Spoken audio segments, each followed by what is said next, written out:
ልክ ኢትዮጵያ ወደ ባህር በር ጥያቄ ስታነሳ እኛ የምናስባሰብ ጉዳይ ነው። ግን ጠቅላይ ሚኒስትሩ ያውቁ ነበር። የሚገርመኝ ነገር ቦሌኔ አንድ መድረክ ላይ እንደ አጋጣሚ ተሳትፌ ነበርና እዛ የነበርን ሰዎች ሁሉ የአሰብን ጉዳይ ስናነሳ ነው እሱ ብቻ እኮ አይደለም ሶማሌላንድ እኮ እውቅና ካገኘች የሚል ነገር ጣል አድርጎ ነበር። የሚገርመኝ ነገር ማለት ነው ይሄ ቀድሞ የተዘጋጀ ነገር ነው ወይ አሁን እየተደረገ ያለው ነገር ማለት ነው። ልክ ይሄ ወታደራዊ ቤዙ ዝም ብሎ ወታደራዊ ቤዝ አይደለም። ኬቭ አለው፣ አንደርግራውንድ አለው። እዛ ውስጥ ድሮኖች የሚቀመጡበት አለ። የድሮኖች የሚደረደሩበት ድሮኖች ኦፕሬት የሚደረጉበት እንዲሁም ደግሞ ወደ ኤደን የሚያገናኝ ትልቅ ሩት ሁሉ ተሰርቷል ማለት ነው። እስራኤል ከሁለት ቀን በፊት ለሶማሌላንድ እውቅና ሰጥቻለሁ ብላ በይፋ ተፈራረመች። ነገር ግን ወይ አመት ወይ 6 ወር በፊት በላይ ሊያስቆጥር የሚችል ስውር የሆነ ወታደራዊ ቤዝ ደግሞ መገንባቷን አሁን መረጃዎች እየወጡ ነው ያሉት። ምንድነው እየተደረገ ያለው? ሶማሌላንድና የእስራኤል ግንኙነት እንደው ዝም ብሎ በኢሞሽን ድንገት አውቄሻለሁ ሀገር ነሽ ብሎ ቡራኬ መስጠት ነገር አለ። በጣም ጥልቅ የሆነ ሀገራዊ የሆነ ግንኙነት እንዳለ ያስታውቃል። እንግዲህ አሁን አይተህ ከሆነ የአረብ ሀገራትም ብዙ የተንጫጩትም ብዙ ሀገራት ስትመለከታቸው ቀጥታ ከሶማሊያ ሉዓላዊነት ወይም ከሶማሊያ የግዛት አንድነት አንጻር ሳይሆን እስራኤልን ከማጥቃት ወይም ደግሞ በእስራኤል ከመበለጥ አንጻር ነው።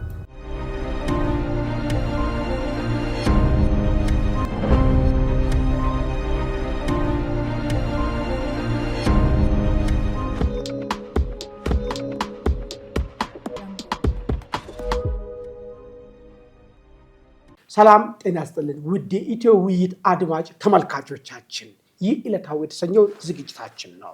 በዛሬው ዕለታዊ ዝግጅታችን የእስራኤል በሶማሌላንድ የገነባችው ድብቁን ወታደራዊ ቤዝን አስመልክቶ የኢትዮጵያ እጅ አለበት የሚሉ ወገኖች እየተሰሙ ነው።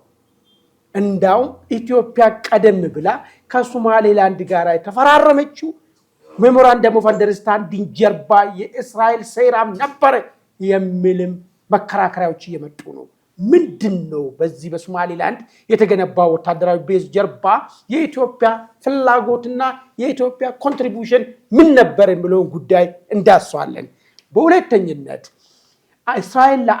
እስራኤል ለሶማሌላንድ እውቅና መስጠቷን ተከትሎ ብዙዎች ተንጫጭተው የነበረው የትላንትና የዩናይትድ ኔሽን ወይ ደግሞ የተባበሩ መንግስታት ስብሰባ ያለ ውግዘት ተጠናቀቀ።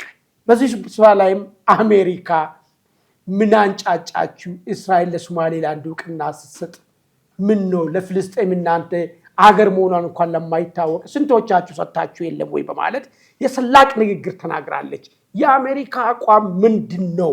ፊት ለፊት ከተገለጸ ጀርባ ያለው እውነታውን እንዳሳለን። በመጨረሻው ላይ አቶ ጌታቸው ረዳ በአወዛጋቢ ሁኔታው ብቅ ብለዋል። እባካችሁ ተሸንፈናል፣ የተሸነፈ ሰው እጅ ይሰጣል እንጂ መፈራገጥ ለሞት ነው፣ እባካችሁ ተውስሉ ለጓደኞቻቸው መልእክት ልኳል። ይህንና ሌሎች መረጃዎችን ይዘናል። ለሚቀጥሉ 30 ደቂቃ እኔና ባልደረባይ ደረጀ መር ከእናንተ ጋር ቆይታ እናደርጋለን።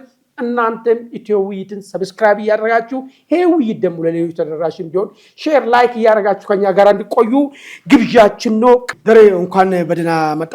እንኳን ደህና ቆየኛ ማለት እንግዲህ መግቢያ ላይ እንዳስቀመጥኩት አዳዲስ ነገሮች እንግዲህ እየመጡ ነው። ደሬ ፊት ለፊት የምንነገረን ነገርና በጀርባ ያለው ነገር በጣም ወሰብሰብ እያለ ነው። እስራኤል ከሁለት ቀን በፊት ለሶማሌላንድ እውቅና ሰጥቻለሁ ብላ በይፋ ተፈራረመች። ነገር ግን ወይ አመት ወይ 6 ወር በፊት በላይ ሊያስቆጥር የሚችል ስውር የሆነ ወታደራዊ ቤዝ ደግሞ መገንባቷን አሁን መረጃዎች እየወጡ ነው ያሉት። ምንድነው እየተደረገ ያለው? እንዳው ከኢትዮጵያ ጋር ሜሞራንደም ኦፍ አንደርስታንዲንግ መፈራረምና የዚህ ስውር ወታደራዊ ቤዝ እዛ አካባቢ መገንባት ምን አንድምታ አለው? ለምሳሌ ጉዳይ ማነሳለ አንዳንድ ሰዎች የህዳሴ ግድቡን በተመለከተ የእስራኤል እጅ አለ፣ ትልቅ ይገዛ ታረጋለች እስራኤል። ይሄንም ደግሞ የምታረግበት ምክንያቱ አረቢክ ስቴቶች ኢትዮጵያ የምትባለውን አገርን አንገቷን እንድደፋና ብቸኛ በውሃው መንገድ በውሃን በተመለከተ በቀይ ባህርም ሆነ በአባይ ዙሪያ ላይ እነዚህ አረቢክ ስቴቶች ብቻ አፐራንድ እንዲይዙ ይፈለጋል። ይሄ ደግሞ በቀጥታም ሆነ በተዘዋዋሪ ለእስራኤልም የሉና አደጋ ነው። እቺ ሀገር አንገቷን እንዲደፋ መደረጉ ለእስራኤልም ጥሩ አይደለም። አንድ ተባባሪ ሀገር ልትሆን የሚችል ብቸኛ ጓደኛ ልትሆን የሚችለው በቀጠናው አካባቢ ኢትዮጵያ ነች የሚለውን ነገር የሚያነሱ ሰዎች አሉ። ከዚህ ጋር ተያይዞ ያኔም እንዳው ኢትዮጵያ ሜሞራንደም ኦፍ አንደርስታንዲንግ ስትፈርም በይ የሚል ነገር ወይ ደግሞ እንደ ጓደኛ አንተ ቅደም እኔ እከተልሃለሁ ወይ አንተ ቅደም ከኋላ ምነካካለ እኔ ጀርባ ላይ ደፋለሁ የሚል ነገር ነበረው ወይ? ምንድነው የሚሰጥናው ትርጉሙ? አሁን ይሄ ወታደራው ቤዙ በዚህ ደረጃ ተገንብቶ ምስጥር ሆኖ እንግዲህ ሁሉ ነገር ይሄ ሁሉ ተከናውኖ ከዛ ነገሩ ሲያበቃ ለምርቃቱ ሶማሌላንድን ሀገር ነሽ አውቀሻል ማለታቸው ምን ትርጉም ሰጠ? እሺ አማን አመሰግናለሁ። እንዳልከው ይሄ ነገር እንግዲህ እስራኤል አንድ የሆነ ቦምብ ሼል እዚህ ወሩራለች ቀጠናው ላይ እና እየተንጫጩ ነው፣ ብዙ ሀገራት እየተንጫጩ ነው። በእርግጥ ይሄ ሜሞራንደም ኦፍ አንደርስታንዲንግ ስንፈራረም ይሄ መንግስት ማንን ተማምኖ ነው? እንዴት በአደባባይ እንደዚህ አይነት የህግ ጥሰት ይፈጽማል? በተለይ ደግሞ ውስጣዊ ችግሮች እያሉ እንደ መንግስት ተጠናክሮ ሁሉ ነገሮችን መስራት በማይችልበት ደረጃ እንደዚህ አይነት ሪስክ እንዴት ይወስዳል ተብሎ ብዙ ሰዎች በግራ በቀኝ ተንትነዋል፣ አይተዋል።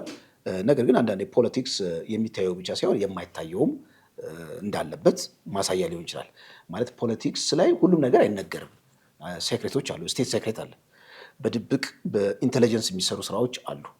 አሁን እንግዲህ ይሄ የሞሳድ ስራ ነው ብለው በአደባባይ ተናግረዋል ናታን ኔታንያሁ። ሞሳድ ደግሞ እንደምታውቀው በጣም እጅግ ውስብስብ የሆኑ ኦፕሬሽኖችን የሚፈጽም በጣም ውስብስብ የሆኑ ወታደራዊችን ስራዎች የሚሰራ ነው እና ኢንቴሊጀንሱ በእርግጥ እዚህ ቀጠና አካባቢ ላይ በደንብ አጥንቶ ለዘላቂነት ችግሩን ለመፍታት እዚህ ጂኦፖለቲካሊ ከኢትዮጵያ ጋር በመተባበር ሊሆን ይችላል እስራኤልን አታክ ለማድረግ የሚፈልጉ ወይም ደግሞ እስራኤልን መክበብ የሚፈልጉ ኃይሎችን የምታዳክምበትን መላ እንደሚያፈላልግ ብዙ ትንታኔዎችንም አንብበናል።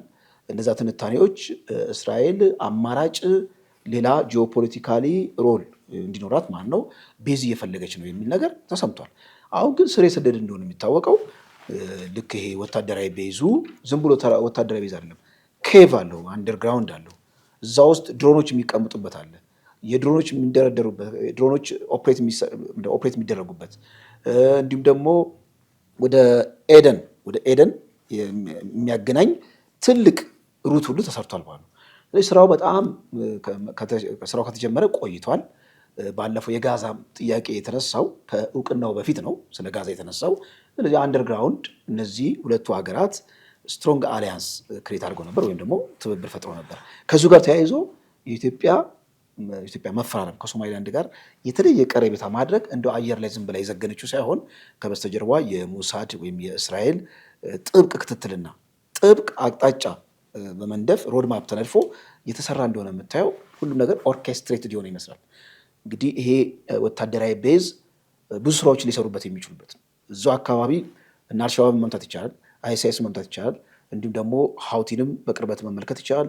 እዛ አካባቢ ያለው ወደ 12% የዓለምን ትሬድ የሚቆጣጠሩበት ሩት ነው። ያን ሩት እስራኤል በትልቅ ሻምፒዮን እንደሆነች እዛ ጋር የጂኦፖለቲካሊ ሻምፒዮን እንደሆነች የሚያሳይ ነው። አሁን ቱርክ ከፍተኛ ድንጋጤ የተሰማት እስራኤል ሳይታሰብ ነው እንግዲህ ያፈነዳችው እና ይሄ ወታደራዊ ቤዙ ይፋ ያደረገው የስሪላንካ ጋርዲያን የተባለ የመረጃ አውታር ነው። በስፋት በትንታኔ ዛ ላይ አውጥቶታል።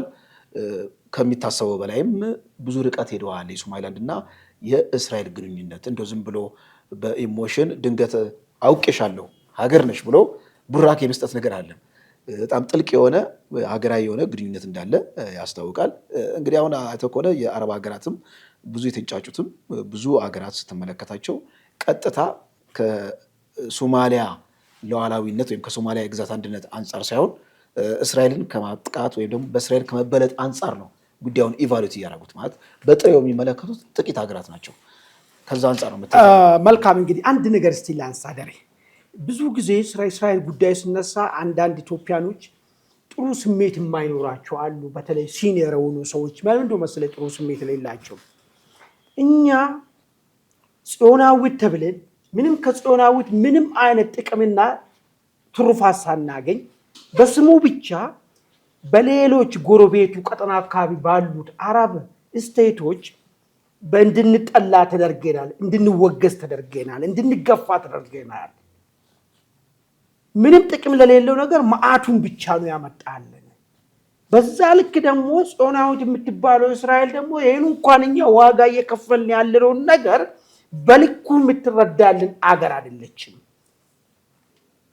ገብቶሃል? አንተ ለሆነ ነገር ጓደኛ እንትና አማን ጓደኛ ነህ ተብለህ ዋጋ ትከፍላለህ።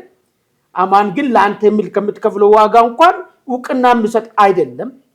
ስትራቴጂክ አሊያንስ ራስ ሞል አልቻለችም። ስለዚህ ይሄ ነገር አይጠቅመንም። እኛ እስራኤል ግርግር ስር የምንሄደው ነገር ለዘመናት በተለይ ባለፉት 100-200 ዓመታት ዋጋ ሲያስከፍልን የኖረ ነገር ነው እንጂ በዚህ ስም ታርጌት ተደረገን ማለት ነው። የበለጠ ደግሞ እስራኤል ሀገር ከተመሰረተች በኋላ ታርጌት መደረግ ነው እንጂ ያመጣብን እንጂ ጥቅም አላገኘንም የሚል መከራከሪያ የሚያነሱ ሰዎች አሉ። እነዚህ ሰዎችን ስታያቸው ምናልባት ሆነ ውሃ የሚቋጥር ነገር ይኖራል። ከእስራኤል አንድ እንትን አለ እንዲያውም በዚያድ ባሬ ኢትዮጵያ ወረረው ጊዜ ማለት ነው። በምስጢር ኢትዮጵያ መሳሪያ የላትም ነበር። ከእስራኤል መሳሪያ ለመግዛት ጠይቁ ዞር በሉ ነው ያለችው። ይህን ሁሉ ኮታ አድርጎ ደርጎች ይህን ኮታ አድርጎ ልጠይቆ ነበር። ዞር በሉ ነው ከዚህ ያለቻቸው። ስለዚህ እስራኤል የምትታመን አይደለች የሚል ነገር ነው። በጣም አሁን ምን ጠብቁ? ምን ተፈጥሮ ነው እንደዚህ አይነት በረከት በበረከት የሚያደርግ ነገሮችን ምን እስራኤል ወይ ራሷን ገምግማ ነው ወይስ የሆነ የሚጠብቀው ኢራን ሲዘን ነበረ ወይ?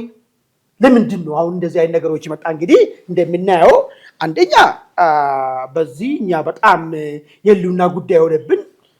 ወደ ባህር መውጣት የህልውና ጉዳይ ሆኖብናል። ሁለተኛ ቤዝ ያስፈልገናል። ባህር ላይ ቤዝ ያስፈልገናል። ይሄንን መመቻመችን ሁኔታዎች ስታስቀምጥ ለመሰለኝ ማነሳው ልክ ኢትዮጵያ ወደ ባህር በር ጥያቄ ስታነሳ ብዙዎቻችን የምናስበው ወደ አሰብ ጉዳይ አይደለም። እኛ የምናስበው አሰብ ጉዳይ ነው። ግን ጠቅላይ ሚኒስትሩ ያውቁ ነበር። የሚገርመኝ ነገር በሆነ አንድ መድረክ ላይ እንደ አጋጣሚ ተሳትፌ ነበርና እዛ የነበርን ሰዎች ሁሉ የአሰብን ጉዳይ ስናነሳ ነው እሱ ብቻ እኮ አይደለም ሶማሌላንድ እኮ እውቅና ካገኘች የሚል ነገር ጣል አድርጎ ነበር። የሚገርመኝ ነገር ማለት ነው ይሄ ቀድሞ የተዘጋጀ ነገር ነው ወይ አሁን እየተደረገ ያለው ነገር ማለት ነው። ገብቶሃል አይደል? ከዚሁ ጋር ተያይዞ ደግሞ እኛ አሰላለፋችን እንግዲህ አሁን ቀላል ነገር አይደለም እየሆነ ያለው ነገር ማለት ነው። ዝም ብሎ ሁለት ወይ ምናምን የሆነ ክስተት ወይ እውቅና መሰጣጣት ወይ ደግሞ ወታደራዊ ቤዝ ማግኘት ብቻ አይደለም። ቀጠናው ላይ ለራሱ ስል ከቀጠለ ሀገራቶቹ ሀያለው ይቀጥላሉ። ካልቀጠለ መጥፋት ብቻ ህልውና አደጋ የሚሆንበት ብሎክ ተፈጥሯል። እስራኤል፣ ኢትዮጵያ፣ ዩኤኢ እንደዚህ አይነት እና አሜሪካ ምናምን ያሉበት ነገር ማለት አሁን እነዚህ ኃይሎች ከተሸነፉ በጥፋቱ አረብ ያጠፋቸዋል። ስለዚህ ላለመሸነፍ ሁሉ ጊዜ አፕራንድ ይዞ መቀጠልን ነው አማራጭ አድርጎ የሚንቀሳቀሱ ነገር ነው። እንደዚህ አይነት ሰላልፍ ውስጥ መግባታችን ራሱ ደግሞ ከአያላና መንግስታት ተርታ ቁመን ተመርጠን በዚህ ውስጥ መግባታችን ደግሞ ምንድን ነው መልእክቱ ያለው? ለምን ሌላ ጊዜ ለምን አሁን እንደዚህ አይነት መመረጦች እንዴት ተፈጠሩ የሚለው ነገርም አያይዘ ስትሄድበት ጥሩ ሀሳብ አነሳ። ከዛ በፊት ግን አንድ ሀሳብ ትዝ አለኝ። አንድ የሶማሊያ ብሔር ተወላጅ የኬንያ ፓርላማ አባል ከሁለት ወር በፊት ከሶስት ወር በፊት እኛም ሰርተንበታል። እዚህ ቀጠናው ላይ ያለች ጽዮናዊት ሀገር ኢትዮጵያ መፍረስ መበታተን አለባት ብሎ በአደባባይ ተናግሯል። እንዳልከው የቀጠናው ወይም ደግሞ የዚህ የአፍሪካ ቀንድ ጽዮናዊት ሀገር ኢትዮጵያን ብሎ ይወስዳሉ። ልክ መካከለኛው ምስራቅ እስራኤል እንደሚባለው ማለት ነው። ከስም በዘለለ ምንም የተረፈ ነገር የለም የሚል ነገር ነው። አሁን ለምንድን ነው እስራኤል ወደ ኢትዮጵያ የተሳበችው የሚለው ነገር አንዳንዶች እንግዲህ የፖለቲካ ውስጥ ዘላለማዊ ወዳጅ የለም ዘላለማዊ ብሔራዊ ጥቅም እንጂ ብለው የሚያስቀምጡት አለ። ሌላ ደግሞ አይ ከዚህም የሚሻገር ሪሌሽንሺፕ አላቸው አንዳንድ ሀገራት ስትራቴጂክ አሊያንስ ማለት ግንኙነታቸው የማይቋረጥ ለምሳሌ ኢትዮጵያና ሩሲያን ስትመለከት ከአድዋ ጦርነት ጀምሮ በኢትዮጵያና በሩሲያ መካከል ያለው ግንኙነት ስትራቴጂክ ነው። ዝም ብሎ ታክቲካል አይደለም። ለጊዜያዊ ድል ለጊዜያዊ የፖለቲካ ሽቅድድም ሳይሆን ስትራቴጂክ ተጎዳኝነት አላቸው እና በዛ መልኩ ነበረ መቀየድ የነበረበት የኢትዮጵያና የእስራኤል ጉዳይ።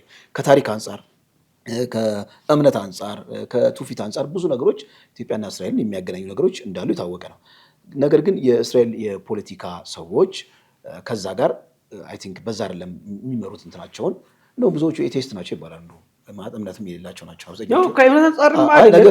እምነትም አንድ ፋክተር ስለሆነ ፖለቲክስ ውስጥ እንደው ቫልዩ የለም አይባልም። እምነት ራሱ ማለት በእምነት አይነት ታይም ፖለቲክስ ትክክል ግን እንደ አንድ ፋክተር እንደ አንድ ቱል ይጠቅማል አንዳንዴ ይጠቀሙበታል ግንኙነት ለማጠናከር እና ምንድነው እስራኤል እንዳልከው አሁን መስቀለኛ መንገድ ላይ ሆናለች በቃ መስቀለኛ መንገድ ላይ ሆናለች ኢትዮጵያን በአሊያንስ ማዕቀፍ ውስጥ ወደ ራሷ መክተት በቃ የህልውና ጉዳይ ስለሆነባት ነው ኢትዮጵያ ጋር ይሄን አይነት ግንኙነት መፍጠር የፈለገችው የሚል ነገር አንድ እናስቀምጥ ሁለተኛ ጂኦፖለቲካሊ ነገሮች በጣም እየተቀያየሩ ነው አይተህ ከሆነ ከእስራኤል አጌኒስት የሆኑ ኃይሎች እርስ በርስ እየተጎዳኙ ብሎክ እየፈጠሩ ነው በየቦታው እዚህ ራሱ ብዙ ብሎክ ተፈጥሯል እኮ አይደለ እነ የገልፍ ስቴቶች ውስጥ ተመለከቱ እኮ እንዳለ አጌኒስት እስራኤል የሆኑ ገልፍ ስቴቶች ናቸው ብዙ ነገር እየተቋጠሩ ነው አሰብ እስራኤል ምንድነው ኤርትራ አለች እንዲሁም ደግሞ ቀይ ባህር ፎረም ተብሏል ዩኤም እዚህም ብቅ ጥልቅ እያለች ነው ብዙ ሀገራት ተርኪ ያለች ስለዚህ እነዚህ ብሎኮች በምትመለከትበት ጊዜ ያላት አማራጭ ካውንተር ለማድረግ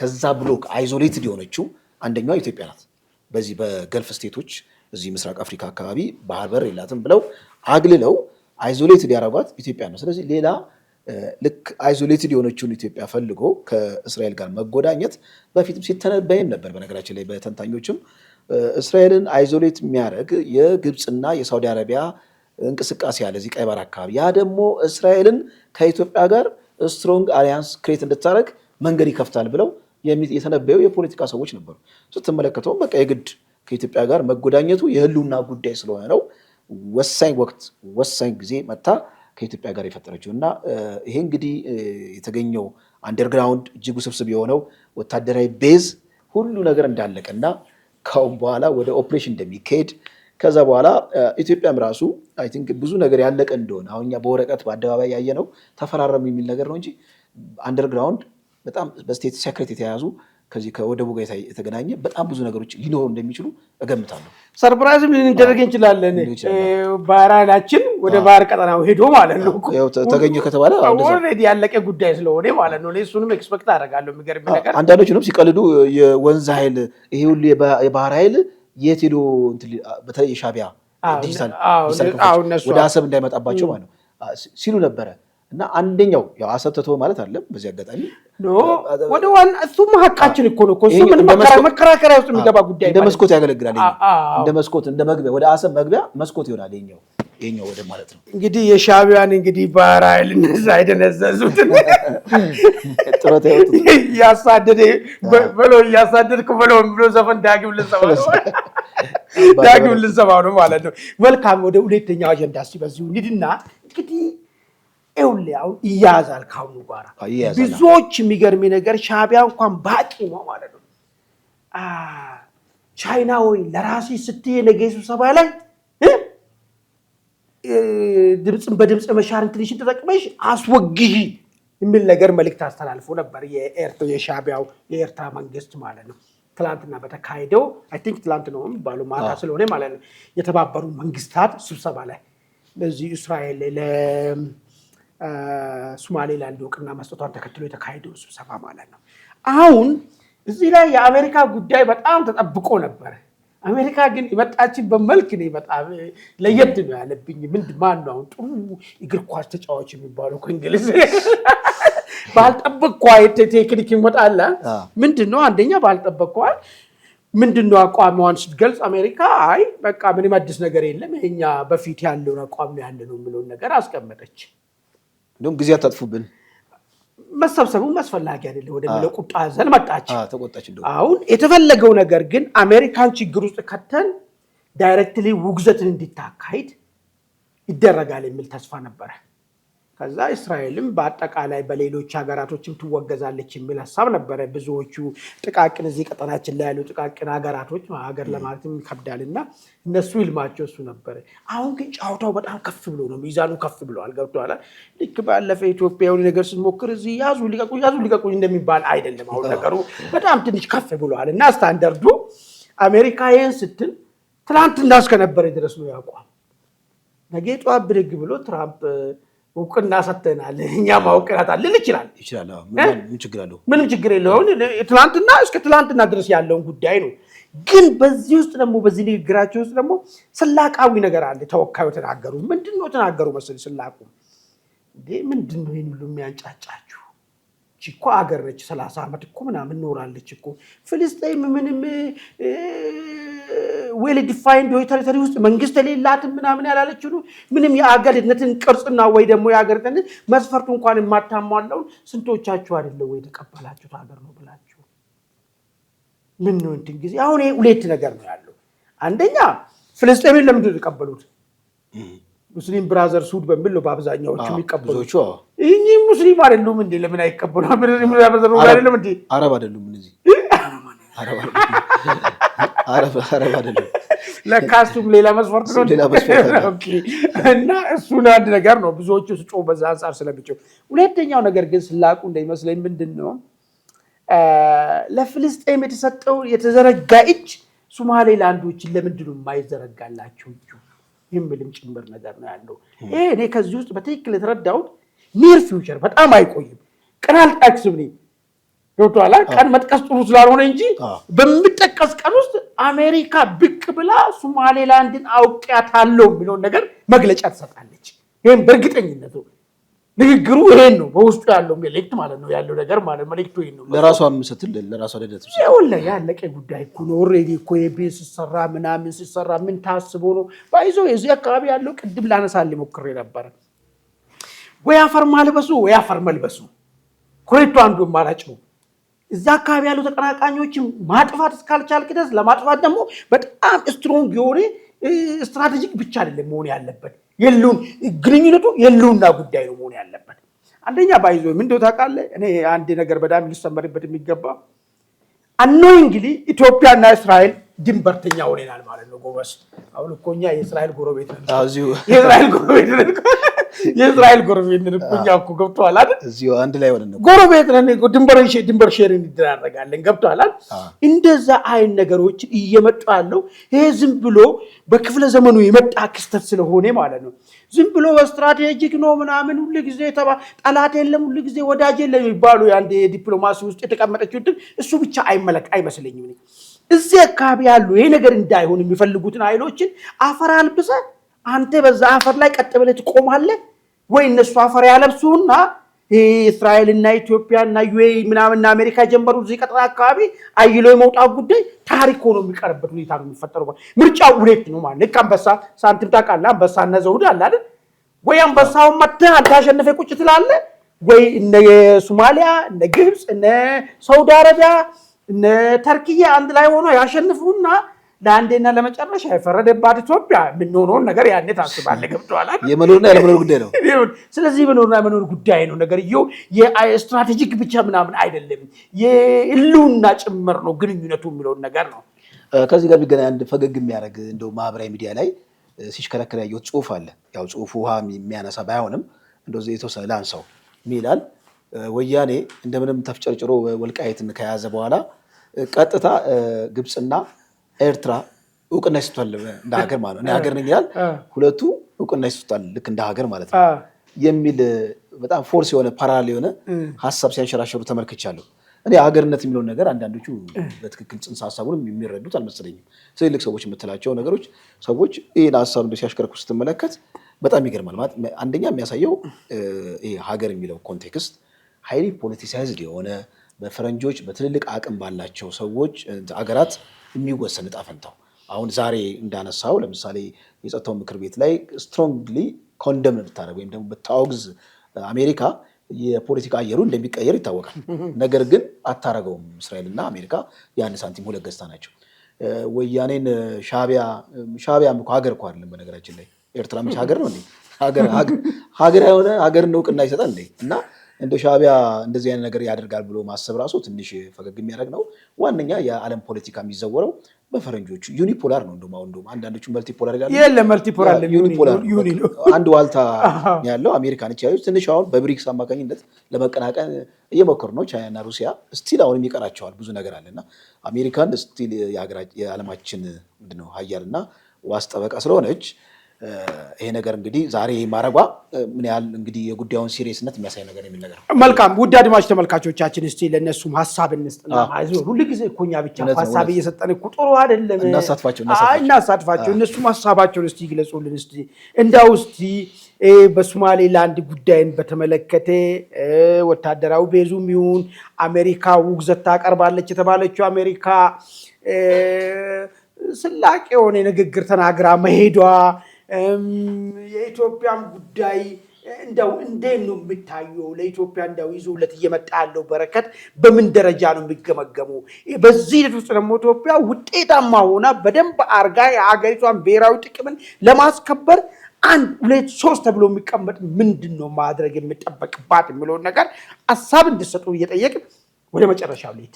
መጨረሻው በጣም የሚገርም ዛሬ ማታ እንደ ቃለ መጠይቅ እንለቀቃል። እንግዲህ አቶ ጌታቸው በአይነቱ እንደ ጃኬታቸው እሳቸውም የተለያየ አቋም ነው ያላቸውና የሚገርም ነገር አሁን ደግሞ መጡ እዚህ ሀገር ቤት ውስጥ አንድ ቃለ መጠይቅ ሰጥተዋል። የሆነች ናሙና ቀንጨብ ተደረገ ተለቀቀችውና አይተናል።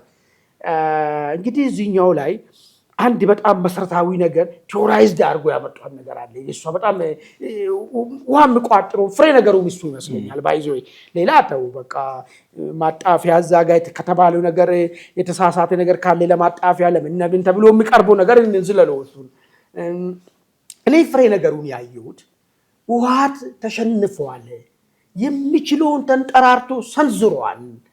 አሁንም ኢትዮጵያ አፈርድሜ ነው አዝጋጠችው። ከዚህ በኋላ መሞከር መጥፋት ነው የሚሆነው አሉና አገላለጹ ራሱ እንዴት ተገለጹ አቃል ልጅ ያይለው እለኛ ነኝ አሉ። ከአቅሜ በላይ ያለው በደንብ ይወለድ ነው። ከአቅሜ በላይ ሆነ ሰው ሲመታኝ ይሞክራሉ አሉ፣ መልስ ለመስጠት ይሞክራሉ አሉ። ግን አንድ ያፈርድሜ ካጋጠኝ መነሳት የማልችልበት ደረጃ ከሆንኩ ልኬን አውቄ ይቀመጣሉ ምን ነገር አስቀምጡና ውሃት ተፍጨረጨረ። የማንችለው ሁሉ ዋጨርን አደረግን፣ እንዳንነሳ ተደረገን፣ ተመተናል፣ ተሸንፈናል። እጅ እንስጥ ብዙ ጊዜ ይላሉ። በቃ ዋት ለምን እጅ አይሰጥም? በቃ ፔሬድ በቃ አለቀ። የምችለውን እኮ አድርጌ ከዚህ በኋላ ለምን አክሰፕት ዘ ሎው ኦፍ አክሰፕታንስ የሚባል ነገር ታውቃለህ? መቀበል እኮ ነው። መሸነፍን ደግሞ ለምን አትቀበልም? በቃ ተቀበለ እንኳን ለሌላ ጊዜ እንኳን ራስን አደራጅተህ የሆነ ነገር መሞከርም አንድ ነገር ነው። ገብቶሃል አይደል? ምንድነው ለዚህ ያነሱት አቶ ጌታቸው ዋቶች ዝጓዋል። ዝም ብሎ ፑር አናሊስ ነው የሚሰሩት አሉ።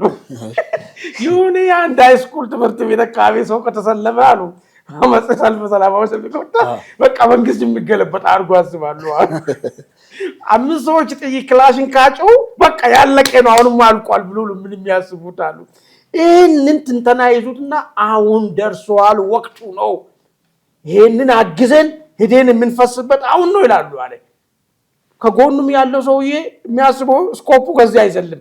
ኤግዛክትሊ በጣም ትክክለኛ እይታ ነው ይላል አለ። አሁንም የሌለ እግርም የሌለ ቀጥለ እጅ ወደ ማጣት እንዴት ትሄዳለህ? አዳው ለምሳሌ ማለት ነው በሆነ ጊዜ ተጣላ እግርን ሰበሩብህ። አንደኛውን እግሪ እንደምንም አንጓተህ ሄድክ፣ በአንደኛውም ደገሙልህ። ተንፏቀ የመጣም ቀጥሎ እጅን እኮ ነው የሚደገምልህ። ከዛ በኋላ ከሰውነት እባብ ትሆናለህ ማለት እንደ እባብ መሽለቆለቅ ደረጃ ላይ ትመለሳለህ። የተንከባለልክም ቢሆን ስለዚህ ይሄ ትክክለኛ ነው። ህወሓትን የሚገልጽ ይመስለኛል። የሚገልጽ ተሸንፈናል ያሉት አቶ ጌታቸው በቃ ተሸነፈ። ደግሞ ከዚህ በኋላ ምንም ማድረግ አይችልም፣ ተቀብሎ መኖር ነው ያለበት። አንችልም ነው ብሎ ነገር ነው ያነሱትና እንዳው እዚህ ላይ ያለ ሐሳብ። እሺ ከዚህ ቅጭብ ካለው ነገር 1-3 ነጥቦች አስቻለ። አንደኛ ተቀጥቅጠናል፣ ተሸንፈናል የሚለው ነገር የቲፒኤልኤፍ ደጋፊዎች ህዝብ ላይ ተሳልቀዋል። እንግዲህ ህዝብ ነው የተቀጠቀጠው። ህዝብ ከመጥፋትና ከመኖር መካከል ሆኖ ነው ከመንግስት ጋር የተዋጋ የሚል የራሳቸው ዲኮሬትድ የሆነ አናሊሲስ አላቸው፣ ትንታኔ ያላቸው እና በህዝብ ላይ ተሳልቀዋል አቶ ጌታቸው የሚል ነገር ነው። የአቶ ጌታቸው ንግግር እንደው ዝም ብለህ እንደው መለስ ብለህ ከ4-5 ዓመት በፊት በትግራይ ቲቪ ላይ እጃቸውን እያወራጩ የሚፎክሩበትን ቃለመጠይቅ አመጥተህ አሁን ደግሞ ያላቸውን ቃለመጠይቅ ስታስቀምጥ በጣም በቃ ሁለት ዓለማት ነው። በቃ የሁለት ዓለም ሰው ማለት ምንም ትንሽ እንኳን የሚቀራረብ ነገርም የላቸውም። እዛ ላይ የነበራቸው አጠቃላይ መንግስትን የሚያሳንስ በቀላሉ እንደሚጨብጡ እንደውም ሳዳም ሁሴን አያድንም የሞቱት ሰዎች ሁሉ እያነሱ ሳዳም ሁሴን አያድንም ጋዳፊ አያድንም እያሉ ይናገሩ ነበር።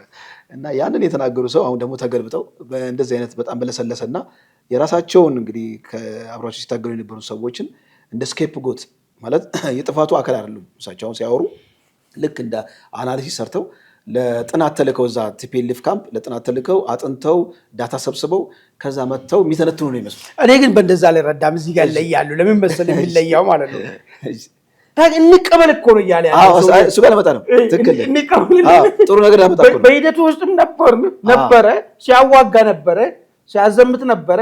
በቃ ከዚህ በኋላ ማየት አይጠበቅብንም። እሱ ፖይንት ጥሩ ነው። አሁን በቃ ተሸንፈናል መቀበል አለብን የሚለው እሱ ጥሩ ነው። ግን ከዛ በላይ ያሉት የሚተነትኑት የሚያወሩት ነገር ራሳቸውን ልክ እንደ ኤክስተርናል ቦዲ አድርገው ኖ መሸነፍን እኮ ከተቀበልክ እኮ አንተም ጫወታ አካል እንደነበርክ እኮ የተቀበልክ እኮ ነው ማለት እሱ ላይ ሳስቶብኛል። ኤኒዌይስ በስፋት እንትን ይሉታል። ሌላው ያነሱት ስለ ረሃብ ጉዳይ በጣም እንዴት ሃይጃክ እንደሚያደርግ አሁን ህጻጻራይም የሰራውን ድራማ እሱንም በደንብ እኛ ስንከራከር የነበረበት ቲፒኤልኤፍ ረሃብ እንደ ኢንስትሩመንት ይጠቀማል ብለን ስንከራከርበት የነበረውን የሚያጠናክር ነው። በጣም እኔም እዛ እያለሁ የምሰቃየው የነበረው እንዴት ሃይጃክ እያደረጉ ኢቭን ለታጣቂዎች ከመጋዘን እያወጣን እንሰጥ ነበር። ማለት ለረሃብተኛው የመጣውን ወይም ደግሞ በረሃብ ለተጎዳውን ወገን የመጣውን እህል እያወጣን ለታጣቂ እንሰጥ ነበር ማለት ነው። እና ቲፒኤልኤፍ ይሄ አመሉ ነው። አሁን የሚሰራውን ነገር ከዛ ጋር የሚያያዝ ነው ብለዋል። በጣም ሌላው ጥሩ ፖይንት ያመጡት ምንድነው ተፈናቃዩን ሃይጃክ አድርጎታል። ማለት ሆስት አድርገው እንደ ሆስት ተጠቅመውበት ፖለቲካ እየሰሩበት ነው። ፓርቲያችን አደጋ ውስጥ ወድቋል፣ ስለዚህ ወደ ተፈናቀልንበት አንመለስም ይላሉ አሉ። እንግዲህ ከተፈናቀሉበት መመለስና የፓርቲ አደጋን ምን እንደሚያገናኘው ግራ ነው የሚገባኝ። ከዛ አንጻር ያነሱት ነገር አለ። አሁን ለቲፒኤልኤፍ እንግዲህ በራሱ አንካሴ ነው እየተወጋ ያለው። ቲፒኤልኤፍ የራሱ አካል የራሱ አታጋይ የራሱ አፈቀላጤ የነበሩት አቶ ጌታቸው ረዳ አሁን መጥተው እንግዲህ ቲፒኤልኤፍን የሚያደማ የሚያቆስል እጅግ አደገኛ ሀሳቦችን እያንሸራሸሩ ነው። የቲፒኤልኤፍ ደጋፊዎች በጣም አቶ ጌታቸው ረዳን ያው እንደ ካዲን የሚቆጥሯቸው። እኔ ቆይ ግን እስቲ አንዴ እንዳው ይሄን ፕሮግራም ሳንዘጋ አንድ ነገር እንድናነሳ የሚፈልገው ነገር አለ። ለምን እንዴት ሊፈጠር ቻለ እንደዚህ አይነት ነገር? አሁን ቲፒኤልኤፍ ሰዎች አይቴ ከሆነ አቶ ስዬ 8 ዓመት ታስሮ ሲወጡ በባለፈ ቲፒኤልኤፍ ደጋፊው ተገኙ። በጦርነቱ ጊዜ አቶ ስዬ አዩሲ ብዙዎቹ ወይ ደግሞ ከዛ ስልጣን ላይ ማብሮም አሳሪ ሆኖ ከከረሙ ሰዎች ውስጥ ወጥቶ እንደዚህ አይነት አቋምን የመያዙ ሪያሊቲ የመቀበል ነገር ችግሮች አሉ። አቶ ጌታቸው ግን ቲፒኤልኤፍ ውስጥ ነበሩ። ቅድም እንዳልኮ አድንም የሚል ነገርም ተናጋሪ ነበሩ። ብዙ ነገር የሚናገሩ ሰው ነበሩ። እንዴት ይሄንን ሁኔታ ሊቀበሉ ቻሉ የሚል ነገር ነው። ትንሽ አንደርስታንዲንጋቸው ከፍ ይላል ከነሱ ነው አይደለም? እነዛም እኮ በዘመናቸው እኮ የሚያንደርስታንድ እኮ ማድረግ ትንሽ ዘመን ይላሉ፣ ወደዚህ አይደል ዘመን ይላሉ። እኔ ከሱ ምንድን መሰለህ ይሄን ነገር ያነሳውልኝ የጄኔሬሽን ልዩነት ምናምን አስተሳሰብ ላይ ልዩነት ነው። ይሄ ጫካ የነበሩ ሰዎች ተመሳሳይ አንድ ሆነ የሚች ነገር መጥቷቸው እንደ ጫካ ውስጥ ተመሳሳይ ነገር የማይለቅ ነገር ማለት ነው። ይሄ መጋኛ ነገር ማለት ነው። መጋኛ ነገር የማይለቅ በቃ ሁሉ ጊዜ እውነትን ወደ አእምሮ ውስጥ ማስገባ እውነትን ወደ ኋላ ልክ እንደ ድንጋይ ላይ እንኳን ሲጥብጡ ይነጥራል። እንዲህ ነጥራ አድርጎ የሆነ መጋኛ ነገር መጥቷቸው እንደ ገንትሯል አይቀየሩም እነሱ። እሳቸው የዚህ የቅርብ ጄኔሬሽን ስለሆኑ ከዛኛው ጋር ጋፕ ከዛኛው መጋኛ አልተመቱም። እንግዲህ ውድ አድማጭ ተመልካቾቻችን የአቶ ጌታቸው ሙሉ ቃለ መጠይቅ ዛሬም ይለቀቃል።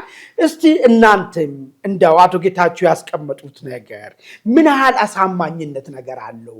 እንደው አንዳንዶቹ እንደሚሉ የሌ ፖለቲካ ነው ወይስ ለትግራይ ህዝብ የሚበጀው ነው የተናገሩ ያሉት? እስቲ በተለይ የትግራይ ተወላጆች በዚህ ጉዳይ ላይ የራሳችሁን ሐሳብ እንዲሰጡን እየጠየቅን አይ ቲንክ ዝግጅታችን ባዘንቋጫ እንግዲህ የዛሬውን ዕለታዊ ዝግጅት